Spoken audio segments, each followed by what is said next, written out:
Lahat tayo dumaranas po ng pagbagsak, pagkakamali. Nakakalungkot man, pero may mga taong nakaranas ng matinding trauma, nasaktan, na-disappoint, na-reject, na-frustrate. Kasi yung mga past experiences natin, pwedeng magkaroon ng positive or negative na influence sa ating buhay.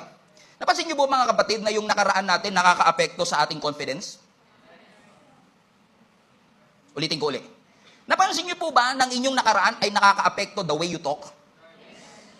Kaya minsan intindihin niyo na lang, halimbawa, kinamusta mo lang, kamusta ka? Galit ka agad, kinakamusta mo lang, intindihin mo na lang, baka may pinagdaanang matindi. Okay, in the past. May kilala ba kayong gano'ng mainitin ang ulo, laging galit, irritable? Nag-uusap kayo ng matino, bro, kamusta ka?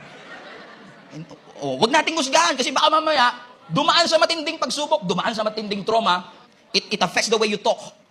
It affects the way you respond, it affects the way you handle the circumstances in your life.